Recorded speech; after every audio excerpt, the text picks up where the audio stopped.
St. Caroline Academy. I looked at the recommendation letter in my hand and murmured. Yes, that's right, St. Caroline Academy. Professor Flint stared at me with great enthusiasm, as if he was afraid that I wouldn't agree with his thoughts. St. Caroline Academy is the most prestigious magic school in the Holy Dragon Empire. It is even ranked as one of the best in the 9 kingdoms of mankind. As the foremost institution of the Holy Dragon Empire, it naturally opened a dragon language department, and there are a lot of people studying every year. Since Your Royal Highness thought it was very boring to learn by yourself, you can go there and learn with many people. Many people. Advertisements. Since coming to this new world and living in the middle of this group of happy-go-lucky dragons, I unconsciously began to forget my former identity. I don't know when it started, but I've completely accepted myself as the Dragon Princess Lilith. I haven't even thought of myself as Kairo, the Great in a long time. Maybe it's because the life is so happy and simple here. There are no bullies, no discrimination, no rejection, only seemingly silly but actually meticulous dragons. They centered around an otherworlder like me, singing and dancing on the stage with a fan, and pulling me to dance along with them. I have long since forgotten when it was that I was pulled to the stage and became a part of them. I have long forgotten that I used to be just a lonely spectator curled up in the corner. Perhaps my mother had given me a push ever since I was still in the egg and made me the center of attention, turning me from a lonely spectator to a popular actor. I'm really happy during this period of time. But my heart was like the moon halfway through the month, a small step away from perfection. Now, this letter is like the missing part of the moon hidden in the shadows, gradually showing its original shape, and letting me know what I want. I want to go out and see, not only the human world, but also the elves, beastmen, demons, and monsters in the Sea of Origin. In my past life, I was bound by my own and was unable to leave, and the furthest my eyes could reach was the border of but in this more eccentric, more fantastical world, I did not have those constraints. Moreover, I feel that a long extinguished ambition has been reignited in my heart. Advertisements. I want a harem. I want a harem. A harem. Something that important must be said 3 times over. Even though I have been turned into a little girl by those 2 mentally retarded goddesses, and a 1.4 meters tall blonde loli at that, such an obstacle will not stop me from making a harem. Becoming a little girl? No problem at all, Yuri is still acceptable. Blonde loli? That doesn't matter either, didn't they say lolis are awesome? Also, for some reason, I've become more excited than ever, hehehe. Wait, now is not the time to think about these, the most important thing is how to get the mother's consent.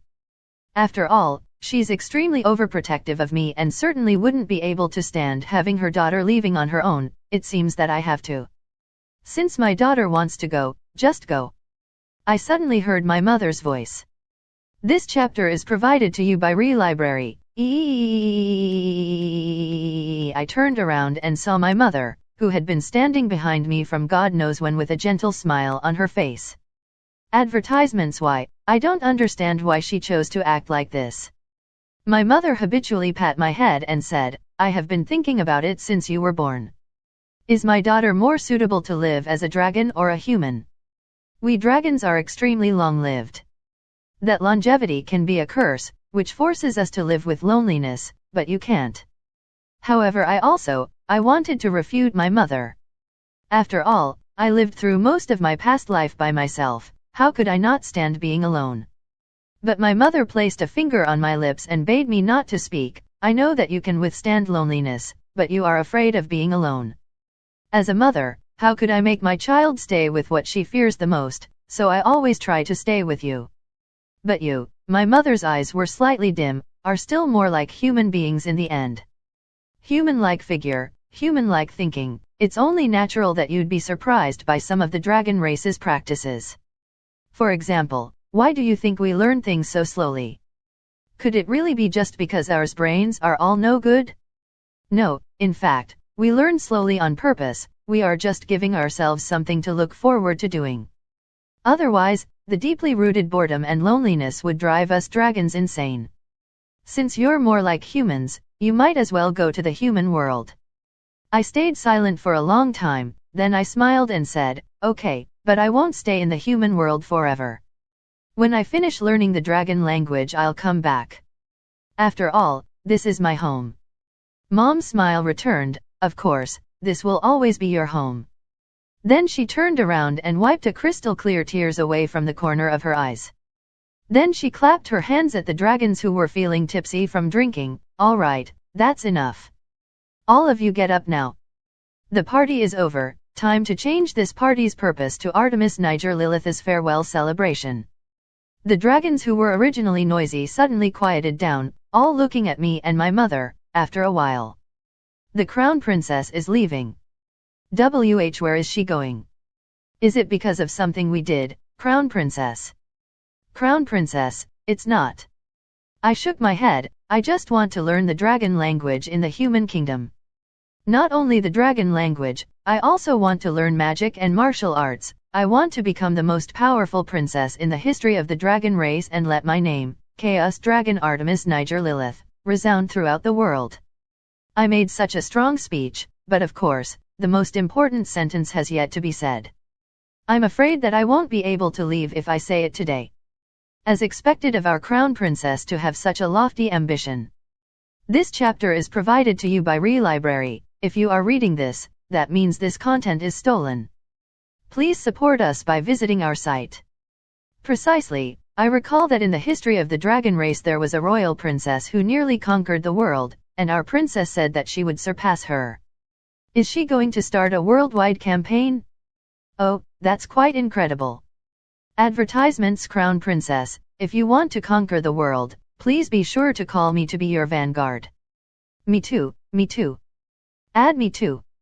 I remember those demon race brats were clamoring about destroying us in the past, it's best to start with them.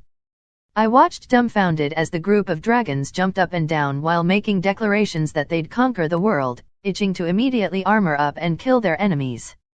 This isn't what my words meant, you bastards. All right, stop fooling around. Mom's eyes suppressed the dragon group whose blood was boiling. If you are drunk, throw them up immediately. If you ate too much, spit out the food. Hey Karen, go contact the dragons that are absent. If they don't come this time they'll no longer be allowed to return.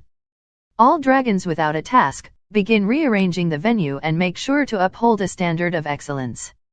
Advertisements. We shall present the perfect farewell party for my daughter. Mom spread out her hands and spoke as if she was the king of the world.